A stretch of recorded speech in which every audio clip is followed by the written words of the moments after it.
Present మనం BJP state ఆఫీస్లో అంత కోలాహలంగా మారింది. రామచంద్రరావుని అధ్యక్షుడిగా ఇక్కడ ప్రకటించడం జరుగుతుంది అని చెప్పేసి చాలామంది కూడా ఇక్కడ అంత హడావిడి కూడా మనం చూస్తూ ఉన్నాము. దానికి సంబంధించి మన వీరేంద్ర గారు ఎక్స్ ఎంపీ కంటెస్టెంట్గా కూడా వారు ఇక్కడ మనతో మాట్లాడడానికి ఉన్నారు. సార్ చెప్పండి, అంటే ఇప్పుడు ఎంతమంది హేమాహేమీలు ఉన్నాక రామచంద్రరావునే ప్రకటించబోతున్నారు అని చెప్పేసి వార్తలు వినిపిస్తున్నాయి, అది ఎంతవరకు నిజం?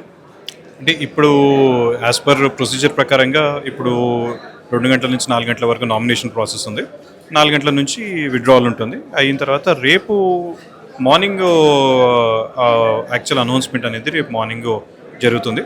డిపెండింగ్ ఆన్ నామినేషన్స్ ఏమొస్తున్నాయి, ఎవరు చేస్తున్నారు, దాన్ని బట్టి విత్డ్రావల్స్ ఏమైనా ఉన్నాయి అవన్నీ చూసుకొని దాని ప్రకారంగా రేపు అనౌన్స్మెంట్ అనేది జరుగుతుంది.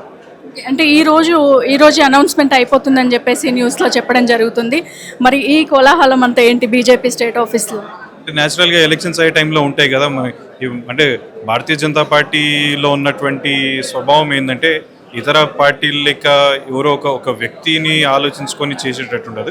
ఇదంతా ప్రజాస్వామ్యంగా జరిగేటువంటి ప్రక్రియ కాబట్టి అందరూ మన పార్టీ హెడ్ క్వార్టర్లో ఈరోజు ఎలక్షన్ జరుగుతుంది కాబట్టి న్యాచురల్లీ అందరు రావడం, కార్యకర్తలు రావడం, ఎవరెవరు నామినేషన్ ఇస్తారు, ఎవరు చేస్తారు, ఎవరిని ఎట్లా చేస్తారని చూడడానికి కొంచెం ఉత్సాహం ఉంటుంది కాబట్టి, ఎందుకంటే భవిష్యత్తులో పార్టీని నడిపించే వ్యక్తిని ఎన్నుకునేటువంటి ప్రక్రియ కాబట్టి అందరూ సహజంగా అందరు ఇక్కడ రావడం జరుగుతుందని అనిపిస్తుంది.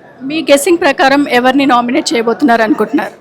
అంటే ఇంకా అది ఐ థింక్ ఇప్పుడంతా మనకి ఒక 4 o'clockకి ఐడియా వస్తుంది ఎవరెవరు నామినేషన్ వేశారు.